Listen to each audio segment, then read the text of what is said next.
noite, bonitão. Estamos no ar para todo o Brasil com o nosso Companhia Certa. Eu quero agradecer pelo seu carinho, pela sua audiência e por estar aqui comigo em todos os programas. E para ficar ainda mais pertinho da gente, é só nos seguir nas redes sociais. Nosso Instagram é @Companhia Certa TV. E para começar com o pé direito, eu vou te dizer aquilo que você tem que fazer. Aquele convite que eu peço para você sempre. Me deixa ser sua companhia certa? Então tá bom. Pois bem, agora eu vou falar de uma bonitinha e talentosa que vem bater um super papo comigo. Olha o currículo. Ela é jornalista, ela é repórter, ela é apresentadora, ela é empresária, com passagens por todas praticamente, Manchete, Globo, SBT, Record, Band. E ganhou notoriedade na bancada do Jornal da Globo, se lembra? Depois passou pelo SBT Brasil, pelo Jornal da Record e se destacou também apresentando por 10 anos o reality de gastronomia MasterChef, onde permaneceu até o início desse ano. É claro que eu estou falando dela, essa coisa mais linda por dentro e por fora, Ana Paula Padrão. Bonitinha, de cor de rosa, Aninha. Muito obrigado, meu amor. É uma honra receber você, minha linda. É um prazer estar na sua casa, que aliás é linda, hein? É sua. Linda, adorei essas paredes de madeira. Olha quem tá ali, o Stefano. Pois é. Obrigado. Vou falar com ele, já que você conhece, né? Conheço. O Stefano, pois é. Você gosta mais dessa casa ou da minha, aquela que você conhece também? Não, né? Daí não dá também. Não, para, imagina. Não dá. Isso aqui tem a inspiração da sua casa, digamos assim. Coisa mais linda. A sua casa é original, né? Obrigado, meu amor. Vamos lá pro bar para falar com aquele bonitão lá. Você conhece esse menino? Stefano Zanchini. Muitos carnavais, não é, Stefano? Muitos carnavais. Você tá bom, meu querido? Lindo como sempre. Muito obrigado. Você Aqui, também. meu amor. Sente aqui, vamos bater nosso papo começando com ele. Muito Ai. Ana, esse nosso chefe aqui é nosso parceiro de muito tempo, meu brother. Como é que você tá, meu velho? Tá bom? Tudo ótimo. Papaizinho recente. Muitos meses. Papai recente. Eu sei, teve bebê, casou, teve bebê. Eu, quando conheci, ele não era nem maior de idade ainda. Exatamente. Você tinha 19 Era um anos, né? bebê. Eu tava pra completar 18. Ele tinha 18. 17 anos. Exatamente. Olha. 17 anos e um talento monumental. Muito pouco trabalhado até aquele momento, mas você via que quando ele se atrevia a fazer alguma coisa fora da caixinha, dava muito certo. Ele é muito talentoso, esse rapaz. Ficou todo contente por saber que vinha você hoje aqui. Eu também fico fez feliz. Coisas viu? para você gosta. Como é que você conheceu a Ana? Ana foi no primeiro MasterChef, né? Primeiro MasterChef, quando tudo começou na minha vida, na área da gastronomia. Eu não posso falar muito, senão eu vou chorar. A Ana sabe que eu sou chorão também. E não somos todos? Foi bem isso, foi mudança de vida, né? Foi quando mudou a chavinha. Foi ali que eu comecei a conhecer a Ana. Ele chegou uma criancinha no MasterChef, uma criança mesmo, que olhava para os lados assustado. Eu acho que ele nunca tinha visto um estúdio daquele tamanho, cozinha com todos aqueles utensílios diferentes. E a possibilidade de poder criar em cima de insumos que eu também acho que não estavam à sua disposição todo dia, né, Stefano? E não cresceu apenas como cozinheiro, mas cresceu individualmente também. Ganhou mais autoestima, ganhou a certeza da validação dos chefes, né? Você é bom, você cozinha bem. Você ficou em terceiro, não foi, Stefano? Na primeira, acho que foi em sexto, Ana. Foi em sexto. Nossa, eu me lembrava você bem pertinho do topo, assim. E aí depois na revanche em segundo lugar. Então mata a saudade aí, ó. Mata a saudade. Pronto. É isso aí. Aê, bonitão. Ó. Lindo, hein? Não precisa chorar aqui. Eu não esperava isso, gente. Eu sei que você ficou todo animado quando você soube que a Ana via, né? Sim. O que você preparou para ela? Fala. Nós fomos pesquisar, fomos estudar a Ana Paula Padrão um pouquinho mais. Meu Deus do céu, não acredito. Mas nós fizemos um salmão Gravilax. Adoro. Que eu sei que acertamos, então. Adoro e faço em casa de vez em quando. Nós vimos. Então me fala sobre esse salmão Gravilax. É um salmão curado. Então você põe uma porção de açúcar refinado normal para 3 de sal grosso, ou pelo menos é a proporção que eu uso. E às vezes eu uso um pouquinho de açúcar mascavo também. Quando tem em casa, quando não tem, não precisa. E faço uma mistura disso com aperol. Uau! E aí eu pego o salmão, eu já tiro a pele. Tem gente que faz a cura com a pele. Eu já tiro a pele e envolvo ele nisso, envolvo num filme plástico, ponho numa assadeira com tampa, geladeira por mínimo 12 horas, bom mesmo é 48 horas. Aí você tira e aí eu faço tipo uma farofinha, assim, com dill, que fica muito gostoso com o salmão Gravilax, e algumas outras ervinhas, muita raspa de limão e de limão siciliano, Tahiti siciliano, e passo bem por cima dele e aí fecho, deixo mais umas 2 horinhas só para aquilo pegar bem, e aí fatio, como ele fatiou aqui, e sirvo ou puro ou em cima. Muito bom. Uau! No mínimo dá trabalho, hein? Sim, um pouquinho. Não dá muito não. E esse eu fiz com uma cama de beterraba, por isso que ele tá bem rosinho. Vermelhinho. Assim. Fica bem bom também. E fica bonito, hein? Sim. Você trouxe croqueta de porco também? Fiz uma croqueta de porco com uma maionese picante, um aioli picante embaixo também, com uma geleinha de pimenta. Essa daqui é carro-chefe. Essa é comida de boteco, sabe? Aquela que você come, aí come um, aí come 2, aí quer comer o prato todo. Que muito delícia, bom também. que delícia. E esse não pode faltar, que é o queijo brie empanado com tomate confitado. Esse tomate confitado tem um pouquinho de melaço de cana, que fica incrível também. Você confita já com melaço? Já confito com melaço, Ana. Delícia. Então ele fica apurando bem, fica bem gostoso também, com umas torradinhas e aí vai tudo bem. E é claro, né? Essa tábua, Ana, tem uma história. Toda vez que eu venho no Rony, essa daqui pode ter qualquer coisa. Só não pode faltar a tábua de frios. Minha esposa fala, toda vez que a gente vai no mercado, ela fala, você mima o tio Rony, né? Mas é isso. Ai. Não, essa coisa de tábua de frios também é, de certa forma, uma herança paulista minha, porque eu sou carioca. E era raro na minha época, no Rio de Janeiro, uma tábua de frios. Era uma coisa, a tábua era essa coisa aqui, de boteco, tá uma coisa só. Sim. E aqui vem essa multiplicidade de sabores. E eu aprendi a gostar muito disso. Aqui em São Paulo. Claro, e depois que eu virei enófilo e sou sommelier, aí então tem que ter para poder armar. Por falar nisso... Olha, tomaremos vinho. Gente, a noite aqui vai longe, tá? Só avisando. Ô, meu amor, não. Tem comida boa, bebida boa. E essa companhia... fala sério. Meu Deus. E aí, meu amor? Tô muito tão feliz obrigada. que você tá aqui, Aninha. Eu também tô feliz, Ideia, tô feliz. A última vez que a gente se viu foi quando você visitou o estúdio onde eu estava até o ano passado, o estúdio do MasterChef, não foi? É claro que eu vou perguntar alguma coisa a esse respeito também, né? Que todo mundo deve te encher a paciência com isso. Que nada. Agora, você falou que você gosta do salmão Gravilax. Eu sei que você gosta de cozinhar. Gosto. Essa é a sua especialidade ou tem outras? Não, eu faço cada coisa. Eu não sou uma pessoa criativa. Eu nunca cozinhei. Bem-vinda ao clube. A gente realiza as receitas, né? Exatamente. Saúde. Mas Saúde criar é muito difícil. Criar para ele. Exatamente. Eu acho que o que distingue uma pessoa que cozinha em casa, uma dona de casa que nem eu, né? Eu cozinho como uma dona de casa, eu cozinho para minha família. Para os meus amigos, no máximo, de uma pessoa que faz isso profissionalmente, é a capacidade de fazer coisas próprias. Claro que tem muita gente que tem paladar muito bom, que tem olfato muito bom, isso colabora muito para a cozinha, mas não necessariamente vai fazer de você um grande cozinheiro.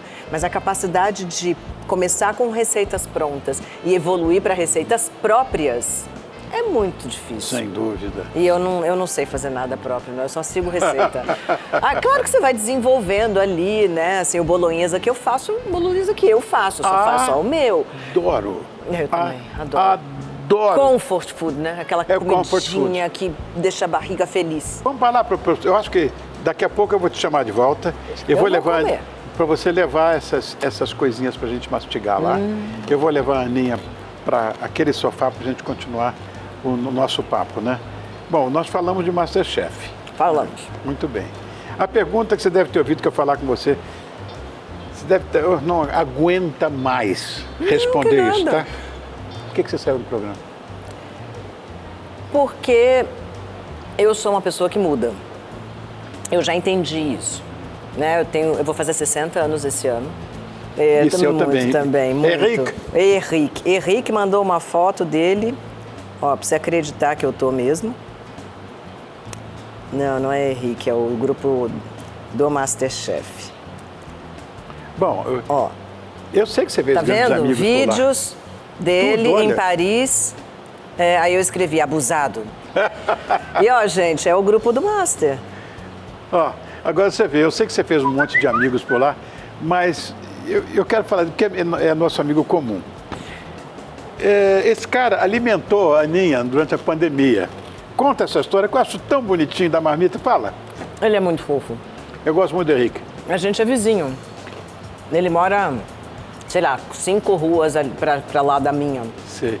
Ali mais ou menos no mesmo bairro. E o restaurante dele é a 2, 3 quadras também lá de Qual casa. deles?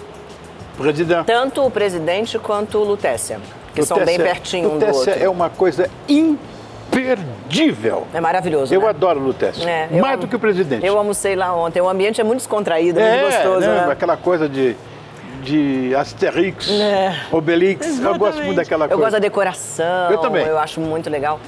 E na frente dos 2 restaurantes ficava a cozinha de panificação dele. Tá. Então tudo ali, bem pertinho. E ele passava lá todo dia, apesar dos restaurantes fechados, para administrar o delivery. Porque ele começou a investir ali durante a pandemia mesmo no delivery, e ele passava lá todo dia.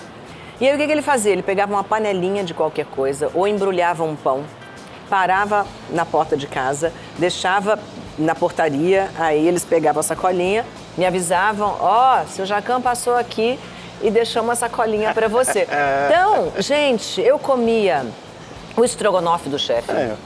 Eu comia o pão do chefe, fazia um sucesso na casa, meu marido ama pão, e ele adora o pão do Jacquin. Isso aí foi logo depois da pandemia, eu tô na casa dele abraçando ele ali, quando ele fez aniversário, tão querido. Eu não fui. Eu estava numa situação dramática, com pneumonia. Eu não fui. Ele ligou para mim, mas ele entendeu que eu estava ruim demais, né? Que ele sabe, os amigos sabem que eu odeio sair de casa. Mas para casa dos amigos eu vou com o maior prazer do mundo. Ele estava muito triste. Ele tinha acabado de perder a mãe. Me lembro disso. Ele esteve aqui no programa. Ele teve, ele me falou. Falou de você. Dá uma olhada. É um querido. Vocês se gostam muito? Muito. Ela é minha amiga, ela realmente eu conheci uma pessoa, eu descobri uma pessoa maravilhosa. E ela é? Ela se dá igual eu. A gente se dá muito bem. Às vezes ela me dá bronca, mas faz besteira, mas Essa relação entre vocês eu acho maravilhosa, não é verdade? extraordinário. Nós vamos juntar com ela depois. Ah, que legal. Ah, que bonitinho, né?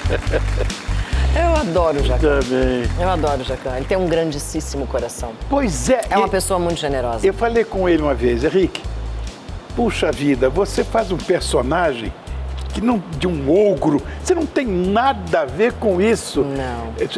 Só um pouquinho ator. Só um pouquinho ator. É isso aí. E você, onde é que eu te acho nas redes sociais? Fala.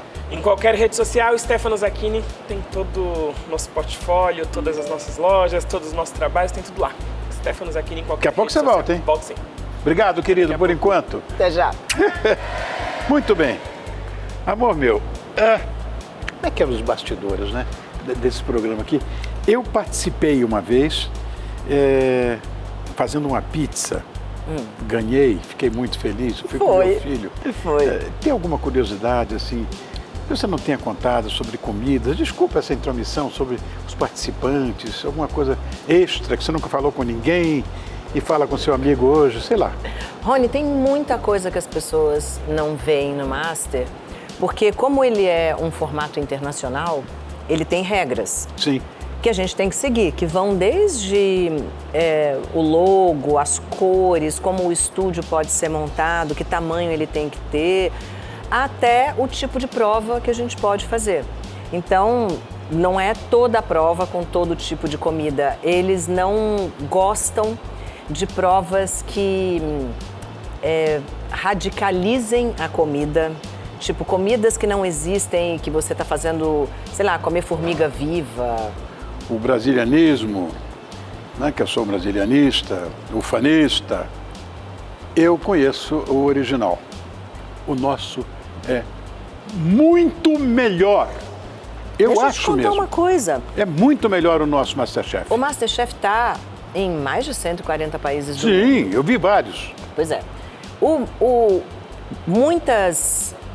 Ao longo do ano acontecem muitas reuniões de Masterchef, de diretores de Masterchef do mundo inteiro. Não sabia disso. Acontecem. E nessas reuniões de Masterchef, hoje, quem é referência? Quem vai para dar palestra?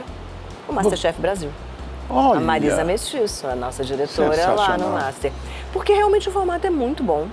A gente é visto em Portugal... Aliás, essa história é muito boa. Conta. Eu cheguei em Portugal em 2018 ou 2017, não me lembro. Para fazer uma viagem de moto com o Gustavo, que adora moto, você sabe. Sei. E a gente parou num posto de gasolina, eu tirei o capacete e tô ali esperando ele abastecer e depois ir pagar na moto.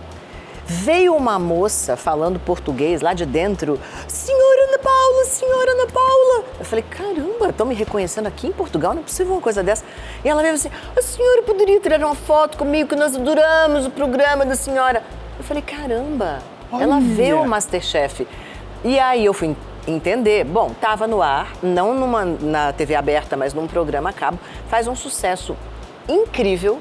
E mesmo depois do Masterchef Portugal começar a ser feito, começou 2 anos depois, as pessoas continuam assistindo o brasileiro e amando o brasileiro. Olha que coisa, eu vejo, é incrível. Eu vejo pela minha casa, quer dizer, eu tenho essa experiência vivencial. A Kika viu todos. Terça-feira era uma coisa religiosa. Assistiu o Masterchef. Tinha que assistir o Masterchef. Que barato. E eu, por indução, também. Claro. Então, Você não estava lá. Não, eu tenho amor à vida. Ah, parece... Kika, estão falando mal de você aqui, não vou deixar, tá? Estão dizendo que você é brava, que você escolhe tudo. Tadinha mesmo. Ela é feita de açúcar e mel, né? Exatamente. Agora, essa notoriedade que você ganhou aí nesse programa, tudo bem, mas não foi a mesma, pelo menos para mim, que trabalho com comunicação, como aquela coisa de jornalismo. Não, você foi impecável.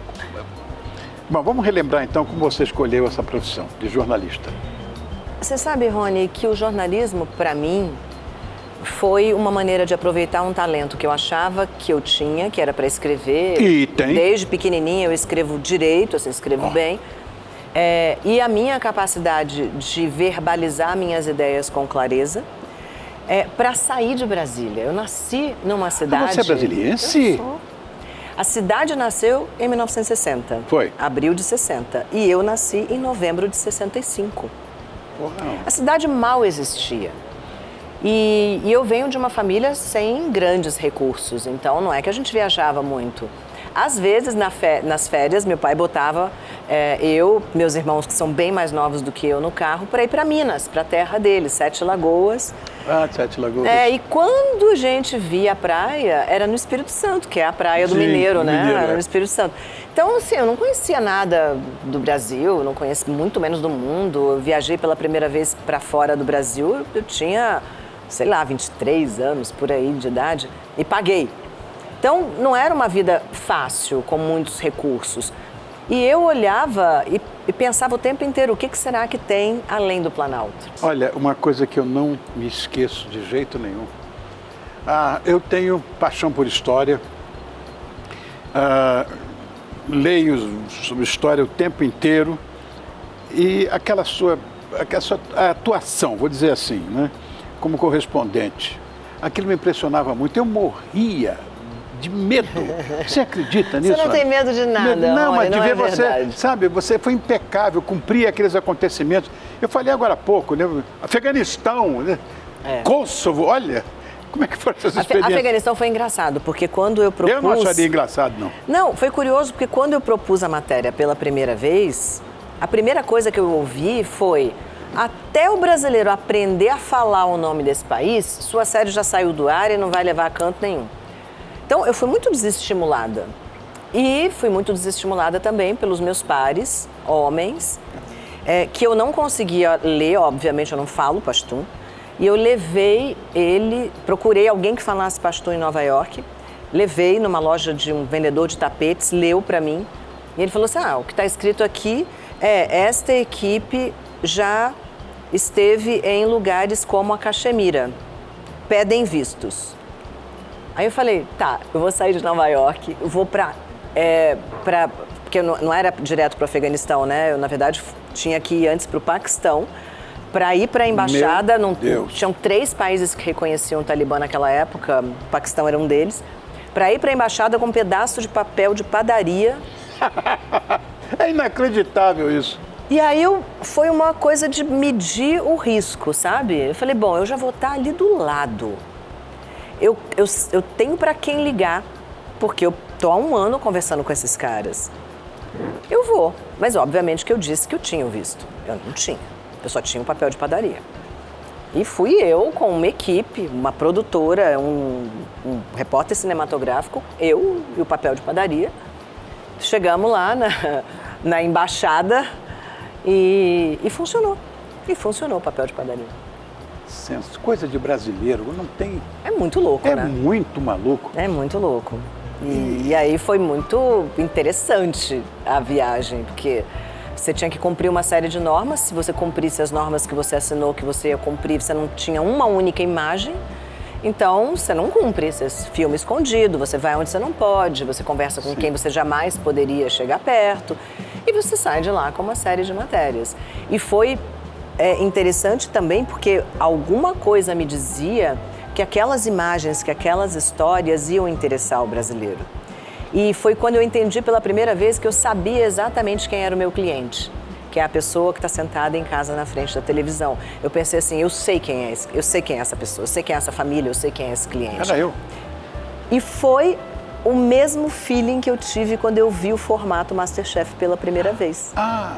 Me apresentaram um formato que não era conhecido no Brasil. Eu fui olhar o inglês, o australiano, o americano, o espanhol, que é muito bom. E eu falei assim, meu cliente gosta disso aqui. Meu cliente pode não ser um sucesso retumbante, mas não será um fracasso. E eu fui também acreditando no meu feeling, no que eu conhecia daquele cliente. Grande sucesso. Grande sucesso. Eu não sei como é que você saiu do jornalismo com tantos clientes como eu para o entretenimento, porque não sei o que deu na sua cabeça. Você já me explicou anteriormente. Você é uma pessoa que tem uma curiosidade, vamos dizer, humanística, se cabe esse neologismo, monumental. Você quer, o seu ponto são as coisas experimentais.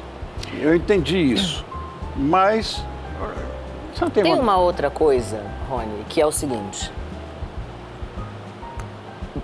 As pessoas estranham mais quando uma mulher faz isso do que quando um homem faz isso. Porque a expectativa social em torno da mulher e a expectativa dela sobre ela, porque é um viés cultural, é socialização, é de que ela, aprovada numa determinada função, fique lá. Porque aprovar uma mulher em qualquer função é difícil. Ou ela faz o que se espera dela por gênero, que ela seja mãe, que ela seja dona de casa, que ela seja uma boa companheira, que ela seja fiel, que ela seja prestativa, cuidadora, e não se espere dela nenhum tipo de ambição profissional, já é uma coisa complexa. Agora, você imagina se esta mulher vira uma profissional e é aprovada naquela função. Eu era aprovada como âncora de telejornais. Eu era bastante aprovada. Você me aprovou, um monte de outros clientes meus que estavam em casa me aprovaram. E aí é mais difícil você mudar, porque não se espera de você que você mude.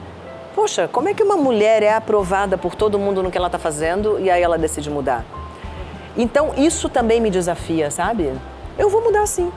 Eu vou mudar. Eu não vivo para atender a sua expectativa. Quem quer que seja você. Claro. Eu vivo para atender a minha expectativa. Isso cabe uma indagação aqui do seu amigo. Você voltaria para uma bancada? De jeito nenhum. De jeito nenhum, lógico. De jeito nenhum. Olha, eu vou dizer isso que você... Eu fui a uma palestra sua uma vez. E eu vou dizer uma coisa, Ana, com toda sinceridade. Eu fui pai com guarda de filhos. Eu sei. Você foi mãe. Fui mãe. E eu tenho muito orgulho, tanto que o meu apelido é Mãe de Gravata. Eu tenho muito orgulho de ter sido mãe e não pai. Sei. Essa história... E você foi mesmo, né? Levava os meninos nos médicos, cuidava de noite, acordava. Aquela mentira, reunião de pais e mestres. Eu nunca vi um pai ou um mestre Eram mães e mestras, e o idiota aqui, cabeludo, lá junto. Criei uma menina que tem hoje, eu tive que fazer um curso, pra você ter ideia. Eu fiz um curso de paramédico para conhecer fisiologia feminina. Que amor. Porque a minha menina tinha ovário policístico, eu internei 8 vezes. E não tinha ultrassonografia naquela época, a menina sangrando e cheia de dores, um horror, ia para o hospital. Tadinha. Pois é, eu convivi com o universo feminino de uma forma... O tempo todo. O tempo todo. Então eu acho... Por que, em que almanaque está escrito que um homem não pode trocar uma fralda, se eu ensinei a Kika a trocar a fralda do nosso filho? Mas, Rony, não está escrito em lugar nenhum, mas a sociedade te concede, sim, porque você é um homem, o direito de fazer o que você queira fazer. Então as pessoas podem estranhar, mas Rony, aprovam. Ai, Rony, você está jogando água fora da bacia? Que idiotice é essa? Que machismo latino-americano esse? Eu tive que conviver com isso também. Agora você imagina as mulheres passando por isso. Imagina se uma mulher decidisse assumir a função do homem naquela época. Uau. Isso é muito difícil. E isso é mera socialização. Obviamente que não está na genética, nem na sua, nem na minha, nem na da Kika, nem de ninguém nesse estúdio, que você nasce com determinadas características que você tem que cumprir a sua vida inteira. E nem as mulheres. É socialização, são camadas de cultura que vão se acumulando. Ana, tem uma coisa que eu fiquei horrorizado. Eu sou aviador, eu sou piloto. Muito bem. Um cidadão, não vou dizer a companhia aérea, saiu do avião porque o comandante era uma mulher. Você acredita? Meu Deus, sério? Isso saiu na mídia. Gente, socorro. Mulher quando cisma o que vai fazer, faz melhor.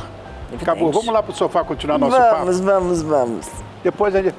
Você tá aí, né? Não vai embora, não. Estamos te esperando aqui. Ai. Vai lá, Stefano, nos ajude, que nós vamos continuar nosso papo aqui. E... Leva esses petisquinhos aqui para nossa mesa. Você trouxe guardanapo? Não usei. É seu esse. Muito obrigada, Rony. Muito bem, olha. Eu trouxe o telefone para fazer uma selfie com a gente. Vamos fazer várias. Vamos fazer várias? Vamos. Ó. Vou fazer uma... Vocês nunca viram isso aqui? Num programa ao vivo, eu vou fazer um story ao vivo. Uau! Ó, olha que legal. Gente, eu estou sentada aqui neste momento gravando o programa do Rony. Lá atrás, ó, o Stefano Zacchini, que foi Masterchef, me deu uma saudade de vocês, família Masterchef. A gente está gravando, quando vai ao ar, Rony? Isso vai ao ar que dia, produção? Dia 24 vai ao ar. Ainda vou falar muito aqui do meu passado, da profissão, do que eu tô fazendo agora. E tá tudo sendo... Gente, olha só, é no meio do programa mesmo, tá? É de verdade. Ai, Ana, você é demais da conta. Oh, meu Deus. Linda sua casa, Rony. Obrigado, meu amor, é sua.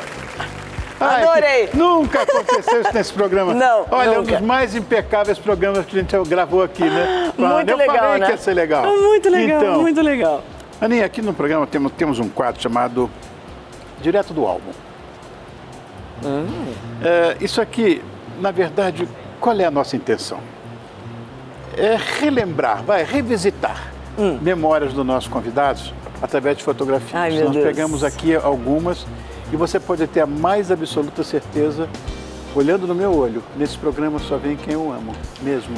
Quem eu admiro, quem eu amo, juro a você, com toda a força do meu coração. Eu sei. Então isso aqui, ó, eu quero que você veja. Obrigado, Stefano. Obrigado, querido. Obrigada, Stefano. Tô doida pra comer o croquete. Gente, que bonitinha eu. Olha isso. Vai pro ar, olha lá. Ai, que fofura. Olha aqui. Linda.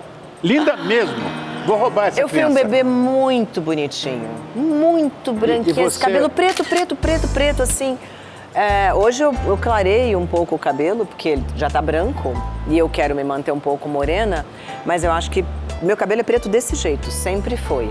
Eu e acho essa lindo. foto eu não tinha 2 anos ainda. Eu tinha um pouquinho menos de 2 anos. Que bonitinho. E foram as primeiras fotos, assim, que a minha mãe fez de mim. Porque ela, sei lá, acho que ela conseguiu guardar um dinheiro ali para fazer umas fotos um pouquinho mais profissionais e contratou um fotógrafo para fazer.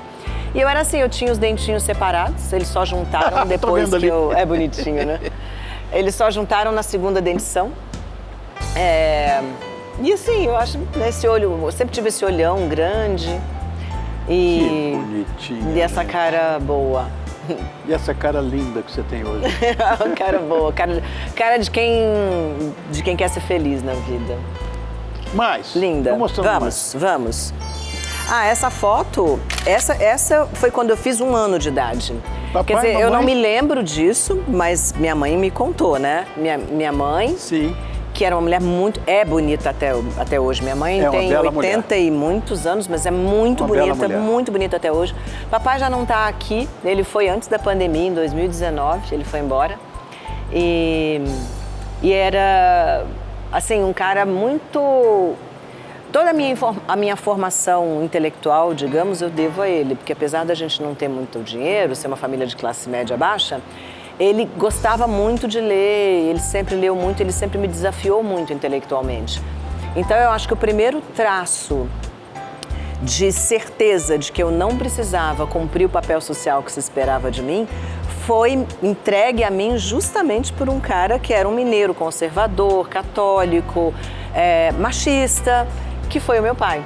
É curioso que ele tenha tratado a filha de uma maneira diferente da sociedade da época, que não tratava mulheres desse jeito. Ele não me limitou. Pelo contrário, ele falou, você pode ser uma pessoa intelectualmente interessante, e foi isso que eu tentei ser a vida inteira, então ganhei isso do papai. É fundamental isso. Não é? É fundamental. Não limita seus filhos. De jeito nenhum. Sejam meninos ou meninas, não limita seus filhos. Eu sou filho de um diplomata e de uma professora de história. Tive a mesma educação que você. Eu acho fundamental. Curioso, né? No mínimo para você ser informado, porque a cultura vem a galope logo depois. Mas a informação, eu acho que é fundamental na vida da gente, sem dúvida nenhuma. Parabéns. Como era o nome do seu pai? Fausto. Fausto. Stefano, isso aqui tá uma maravilha, Stefano. Ai, meu Deus do céu. Ai, que coisa boa. É um papo tão bom. Tem mais foto? Tem mais foto, ó. Essa. Ah, olha ali que bonitinha. Segunda série. Segunda série, Colégio Maria Auxiliadora. Tá lá, CMA, Colégio Maria Auxiliadora. Isso é lá em Brasília? Isso é em Brasília, Rony. Vou te contar uma história sobre a qual eu não falo muito. Sim.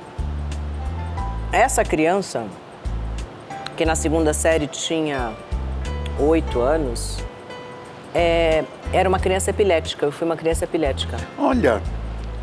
E eu fui para o Colégio Maria Auxiliadora, que era um colégio de freiras só para meninas, que meu pai pagou com muito sacrifício, porque eu era muito frágil. Eu convulsionava. Uma criança epilética convulsiona. Sim, mas você como qualquer epilético. Você teve esse problema de epilepsia dentro da escola também, não? Eu tive, a partir dos 6 anos, eu tive muitas crises.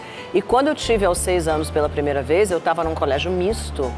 E eu já era muito menor do que as outras meninas e meninos da minha idade. E eu convulsionei dentro da escola e, obviamente, sofri muito bullying.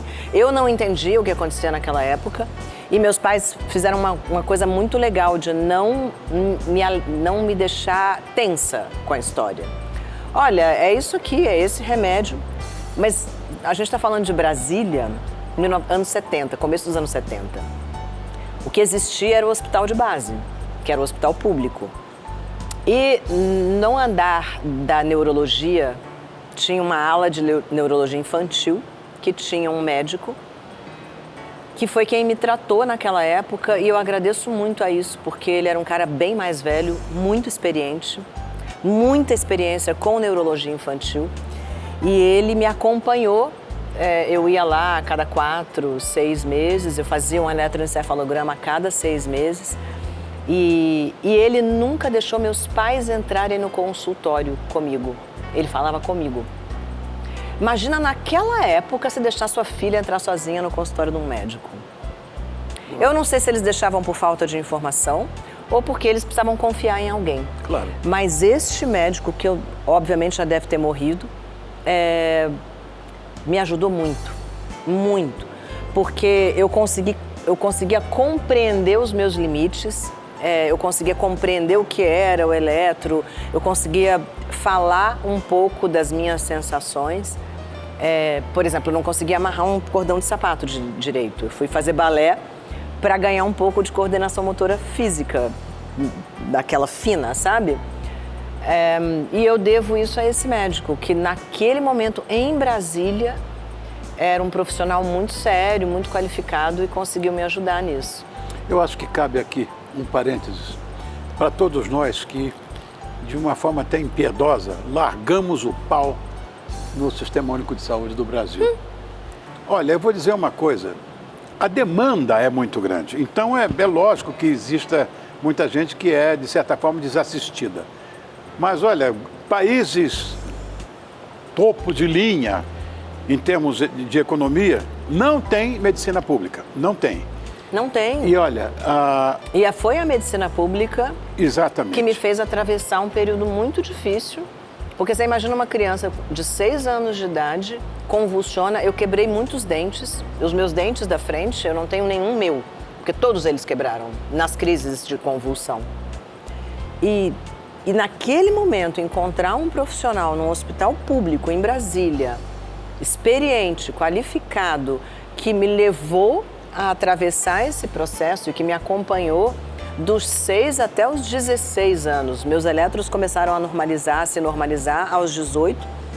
Mas naquela época a gente não sabia que existia um negócio chamado epilepsia juvenil. Eu era uma epilética. E aí depois que, enfim, a comunicação anormal cessou e eu nunca mais tive crises desde os 18, eu comecei a rever esse processo. Sim, eu morei em Brasília numa época em que a cidade estava começando, onde havia muito pouco serviço, produtos muito poucos. E aqui eu já estou na faculdade, Rony. Uau. Olha as câmeras daquela época. Quando eu fiz faculdade, isso aí parece uma caixa de papelão pintada, mas não era, eram as câmeras daquela época. Isso é o UNB em 1984 ou 5, talvez. É que nós, os mais antigos, sabemos, né? O meu curso foi na câmera Marconi Mark IV, eu fiz curso de câmera também. Porque eu estava nesse ambiente e tal. Incrível. Pesava 85 quilos. Você tá brincando? Um tijolão, uma coisa enorme, torre de lente. Se lembra? Para focar, não era aqui na mão. Horrível. Olha que coisa mais linda. Olha. E depois, aqui no Brasil, o Clinton veio. Clinton? O Clinton veio... What are you talking about? Pois é.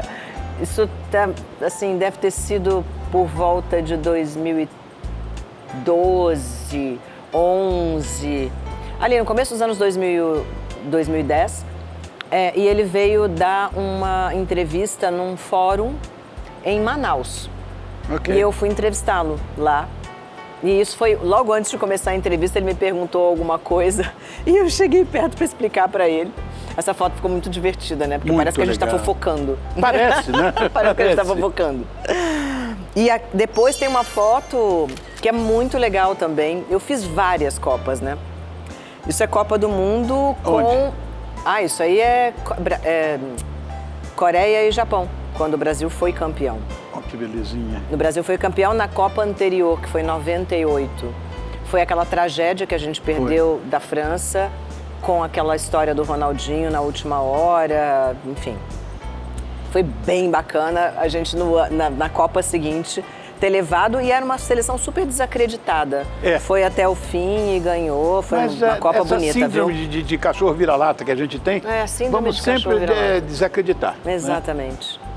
E depois eu tô com a Oprah, que é uma mulher que eu admiro muito. Que menina! Eu tenho muita admiração pela Oprah Winfrey. Eu também. Eu participei de uma entrevista com ela quando ela veio ao Brasil no ano passado. And the guy nearby you. Esse menino, né? Oh, querido, não é menino. Ele é da Band, ele é um dos grandes executivos da Band, o Rodolfo Schneider. É um profissional... olha, eu não conhecia ele fisicamente. É um profissional de jornalismo que assumiu várias outras funções na Band depois. Hoje ele é diretor-geral da casa. E é muito gentil, querido, assim, um profissional bom, muito bom, e uma pessoa muito boa. Eu tenho as melhores Não conhecia ele fisicamente, sou amigo do Johnny, mas não conhecia ele. Então, é de lá. Eu falo menino porque ele tem essa cara boa de menino. Não é menino, obviamente. Mas pra mim, ou pra gente hoje, né, Rony? Todo mundo é menino e menina, né? Tá bom, eu tenho 80, vou fazer 81 agora em julho. Então, eu também sou sempre a mais velha da mesa. Com quase 60, não tem quase ninguém mais velho Me respeite, que eu. menina. Gostei. E tem uma foto do meu paizinho querido. Oh, que coisa mais linda. E os dois lá, quem são? São meus irmãos. Esse irmão que está bem do meu lado é o Fausto Júnior. Fausto Júnior. É 5 anos mais novo que eu. E do lado de cá está o Luiz Antônio, que é 10 anos mais novo que eu. Então, eu passei muito tempo sozinha, né, como filha mais velha. Então, eu virei o xodó do papai. Tranquilamente. Mas eu honro o título, porque eu aprendi muito com ele. Minha filha tem muito do que eu sei, 54, eu casei com 19 anos, a primeira vez. Nossa. Ela tem 54 anos e me chama de paizinho. Oh, que coisa linda. Paizinho! Você se derrete, né? E você se derrete, né? Eu sou igual aquele queijo que o Stefano trouxe. Ai. Que mais? Olha, eu e o meu cachorro maravilhoso, Mané. Você não sabe, eu sou apaixonado por essa raça, o Cavalier. É o Cavalier. São King Charles Cavalier. E essa raça é, como você sabe, maravilhosa. E esse indivíduo é especialmente querido. O grau de fofura deste indivíduo, ele é notável até pelos canis. Eles falam, nossa, mas esse cachorro realmente é muito bonzinho. Ele é muito acima da... Assim, ele botou a barra lá em cima. Concordo contigo. Ele é queridíssimo. Eu sou cachorreiro velho e eu vou dizer, o King Charles Cavalier, para mim, é uma pessoa. Ele é uma pessoa. É um lorde. Eu tenho um filho que mora nos Estados Unidos e ele veio para o Brasil para assinar um contrato aqui e veio a pandemia. E ele tinha, lá na época, ele tinha aquele visto de residência. Sim. Não pode passar mais de 6 meses fora. Sim. Passou 2 anos, porque não tinha como comprar passagem, não podia viajar e tal. Hoje não, hoje ele está lá de volta. Resolveu. Nada, green card, vai jurar bandeira agora, vai ser cidadão americano, tudo. Tá. E ele tem esse filho, porque eles não têm filhos. E eu vou dizer uma coisa para você, eu sei que você também não tem essa visão da maternidade. Ele também não, meu filho. E as pessoas dizem, você não vai querer um neto do Léo? Não. Ele que tem que querer um filho, Ele que tem que querer, ué. Tá certo. E o filho dele, eu sou avô de um King Charles Cavalier. Eles são muito queridos. São. Que raça maravilhosa. Também assim, acho. Muito maravilhosa. Eu sou muito cachorreira hoje, eu adoro cachorro. Também, amo. Mas esse indivíduo é muito legal. Assim, o meu marido fala que é o cara mais legal que ele conhece. Falar em marido, por falar em marido, eu e o Gustavo. Nossa, como ele tá abatido nessa foto. Essa foto, ele tá sentado na cadeira de rodas. A gente tá em casa, foi no dia do meu aniversário, provavelmente em 23. Foi no fim do ano de 23, ele tinha acabado de sofrer um acidente muito sério. Eu ia perguntar isso para você, só não perguntei essas coisas todas pelo seguinte. Você conhece o Alexandre? Quero apresentar você, o Alexandre. Oi, Alexandre, beleza? E ele está me dizendo que você tem muita pressa. Pode perguntar do meu marido, vai. Bom, não tem problema. Eu realmente tenho pressa. Vocês dois passaram por um momento muito complicado, muito complicado. E eu queria que você falasse um pouco sobre ele, que eu conheço o cara através de você. E eu tenho certeza que ele cuida de você muito bem. Você deve cuidar dele também, ou não? É o segundo casamento. É o terceiro meu, o segundo dele. Tá. E o Gustavo é um homem muito independente. Muito. Ele é muito diferente da média dos homens nesse sentido. Ele não é uma pessoa que gosta de mulher cuidando. Então a gente se dá muito bem, porque eu não sou uma cuidadora clássica. De modo que a situação mais difícil para um e para outro seria ele precisando 100% do tempo de ser cuidado por alguém, muitas pessoas, e eu 100% do tempo cuidando de uma pessoa. E foi exatamente isso que aconteceu. A gente estava voltando do interior, da Mantiqueira, Paulista, num domingo à noite. Eu estava de carro porque eu quis levar o Mané, eu não quis ir de moto com ele. Sim. Eu falei, não, eu vou com o Mané de carro, você vai de moto. E na volta eu saí meia hora na frente com o Mané no carro, ele saiu atrás, ele foi assaltado na Dutra. Uma moto, 2 caras armados, foram empurrando ele para o acostamento. Em vez de ir docemente para o acostamento, ele freou a moto, que era uma moto boa e potente, e parou na hora. E os motoqueiros do assalto não conseguiam frear, passaram mais para frente.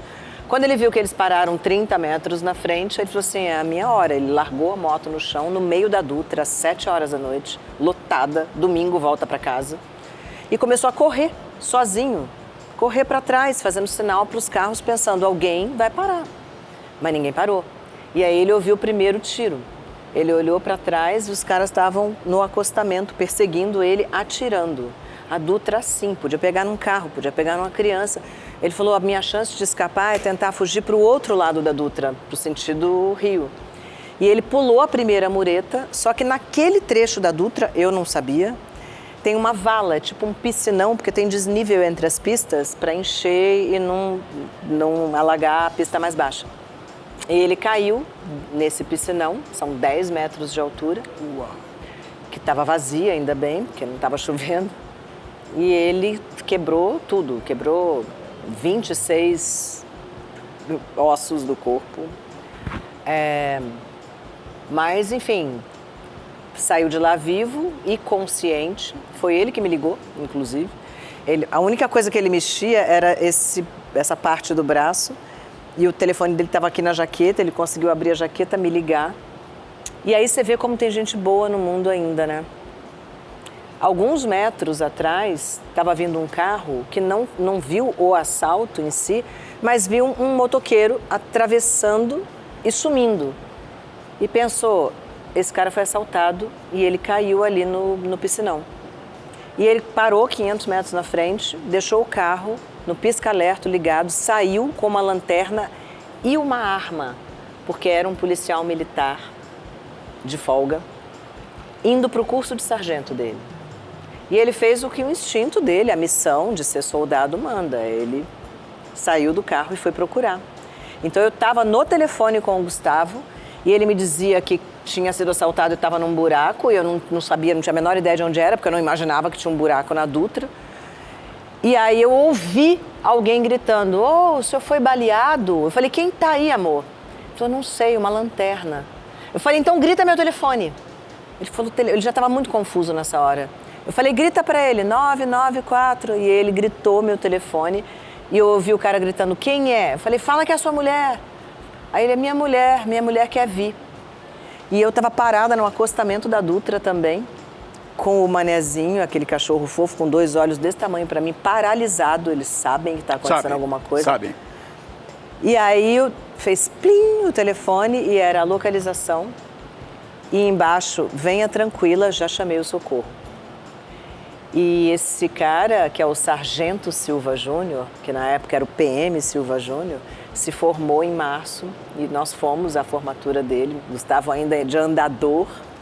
E eu agradeço muito as pessoas que cumprem a sua missão na vida, porque o Silva Júnior tinha que ser um soldado, ele tinha que ser um militar, ele nasceu para salvar vidas, para se dedicar a vidas. E graças a ele, o Gustavo chegou a tempo de ser socorrido e, enfim, foi para o hospital e teve um bom tratamento. E deu tudo certo e ele se recuperou, está bem autônomo hoje. Mas foi duro, porque para um cara que é tão independente quanto ele e para uma pessoa que não tem exatamente a manha da enfermagem como eu, foi um período bem desafiador e que eu guardo com muito carinho no coração, de verdade. Tá ótimo, tá ótimo. Eu fiquei muito contente com essa história, primeiro do SUS e segundo dessa história da polícia, porque... E vocês? Sargento Silva Júnior, que uma família linda e salvou a minha. Muito obrigada. Parabéns, Silva Júnior. Você cumpriu exatamente aquilo que a gente aprende na Academia Militar. Presta atenção nesse recado, acho que você vai gostar. Imagina poder sentar para ter um bom bate-papo com quem conecta tendências, respira inovação e está sempre um passo à frente. Essa é a experiência que o podcast Com ou Sem Gelo traz toda semana com seu apresentador Luiz Forgetti, especialista e fundador da PTK Spirits. O Com ou Sem Gelo está trazendo um bate-papo descontraído, onde sabores, ingredientes e experiências gastronômicas se misturam com boas histórias.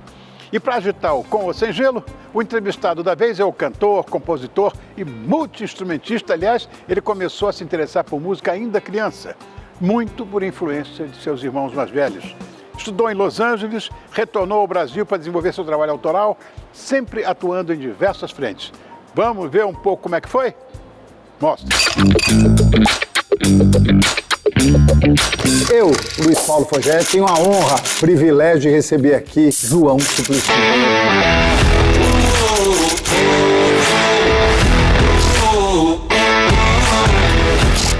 Quem que você não viu o show que você fala, meu, tinha que estar lá? O Bob Marley, o Hendrix, ia ser bem louco, né? Acho o máximo, Angela Rorô, adoro. Mas eu sou apaixonado pelo Chico. Tem alguma música tua que traz algum elemento do Chico que você quer cantar ou só falar?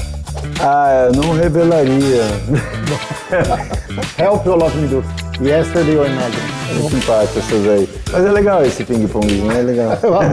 Fez alguma música para seus filhos ou para Maria Paula? Só quero seu amor e mais nada. Esse é o João. Obrigado. Tá? Esse é o talento que eu falei, viu? Uma delícia estar aqui com o João Suplicy, aprendendo, conversando, navegando por Beatles, por rock. Mas ó, você é bom nisso, hein?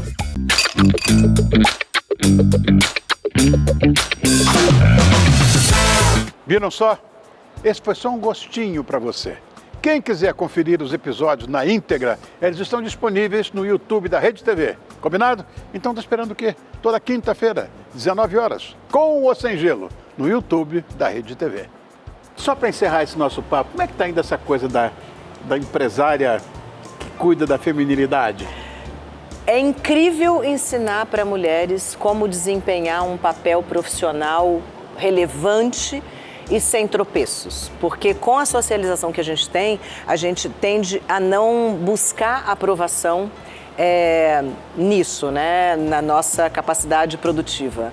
E eu acho que é isso que eu tenho feito na Com Queruna, que é mais do que uma escola, é um hub de conexão. Eu ponho mulheres com mulheres, eu coloco elas juntas, elas têm comunidade, elas podem trocar. Eu acho que isso é muito importante para a mulher que tende também a ficar muito sozinha, achando que as dores delas são só delas. Não são, são coletivas, e você que quer desenvolver uma carreira, que quer construir uma carreira, conte comigo, conte com a Com Queruna. Entra lá, Conquer, Una, UNNA, porque tem muito curso que te interessa, tem muita formação que te interessa e tem muita conexão com outras mulheres que estão exatamente no mesmo momento de carreira que você e interessa muito. Então, muito obrigada pela oportunidade do Mercha aqui, porque o que eu estou fazendo é muito de coração, é quase que a minha necessidade de deixar legado no mundo. Stefano, cadê o Stefano? Tá aqui. Stefano, você é insuportável, é só o que eu tenho que dizer para você. Ó, posso roubar mais um, Stefano? Por favor. Obrigado, querido, mais uma vez pela sua parceria. Muito viu? obrigado. Obrigado, Sempre meu irmão. prazer estar aqui com vocês. Maravilhoso. Obrigado, E Ana. você, Aninha, eu vou dizer, como é que eu faço para te agradecer? Eu te agradeço, imagina. Pelo contrário, amor meu, muito sucesso para você. Eu vou pegar o Gustavo e vou almoçar na sua casa uma hora A hora que dessa. você quiser. Pra gente... Naquela adega mega. Naquela ultra adega plus. mega... Não, é aquela mesa incrível que você faz. Imagina. Gente. Tá fechado. Por mim tá fechado. Bora? Bora? Bora? É isso aí, precisamos. Precisamos. Afinal, eu sou um senhorzinho de 80 anos. Tem que rir desse amigo, tem que rir. Oh, meu Deus. E você, aí de casa, não sai não. Eu já volto com um musical de primeiríssima grandeza. Na verdade, hoje é com a maior intérprete de Edith Piaf, a francesa Anne Carrère. Vou e volto, rapidinho.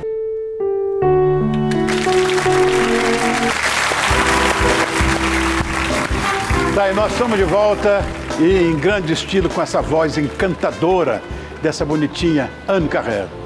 A Anne Carrère é considerada a maior intérprete de Edith Piaf e está de volta à América Latina com seu novo espetáculo que une os eternos sucessos, não só da Piaf, com homenagem aos 6 anos também, aos 100 anos, do Charles Aznavour, o grande chansonnier, o maior chansonnier francês e grande amigo e parceiro da Piaf. Anne, chérie, it's such a joy to have you here in our show. Thank you for coming. Oh, thank you too. Now It's tell a us. pleasure for me. My pleasure. Don't take this pleasure away from me. Chérie, tell me, what about your tour here in Brazil? Oh, it's a great moment for me to come back in Brazil for the fifth time. Fifth time. Yes, and I would like invite the audience to come to see this new show, 29 de maio. Porto Alegre. I will tell you, the agent, complete, believe me. 30 de maio em Curitiba. Manel Poladian, esse bonitão que tá. Vem cá, Manel, vem cá, corre aqui. Nós estamos. Esse é o maior empresário, o maior produtor de artistas internacionais do mundo. Sim, do então mundo. Fala as datas. 29 de maio, no Auditório Araújo Viana, em Porto Alegre, no Rio Grande do Sul.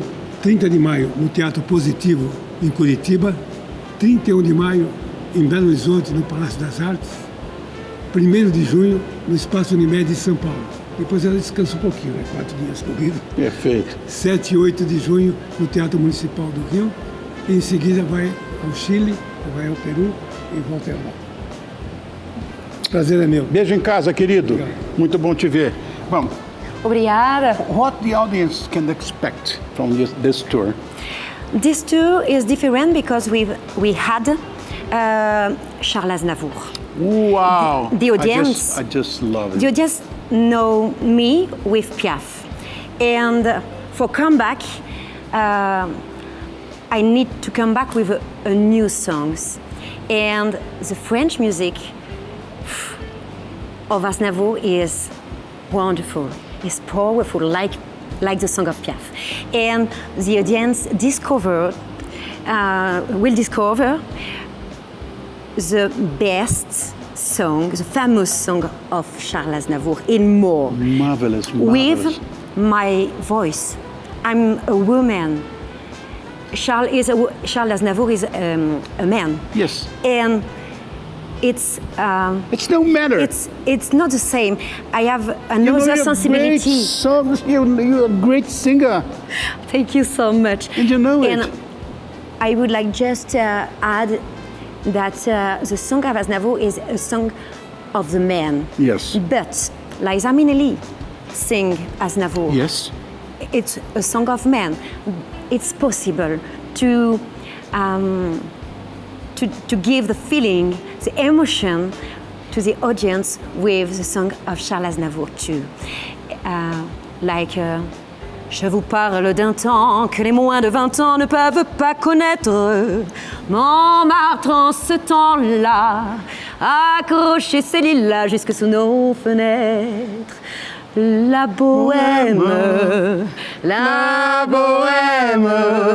ça voulait dire tu Marvelous. es I just jolie. love this song. I love this song. Yes, me too. It's my song prefer. It's a song I prefer. Really? Yes. La Bohème and She. Yes, but I sing maybe after for you. Vai se apresentar, como o Manel acabou de falar, no dia 29 de maio, no Auditório Araújo Viana, em Porto Alegre. É lindo esse lugar. Sim. No Rio Grande do Sul, isso, né? No dia 30 de maio, no Teatro Positivo, em Curitiba, no Paraná. No dia 31 de maio, no Palácio das Artes, em Belo Horizonte, Minas Gerais. No dia 1º de junho, no Espaço Unimed, aqui em São Paulo. Nos dias 7 e 8 de junho, aí o grand final, Teatro Municipal do Rio de Janeiro, não é?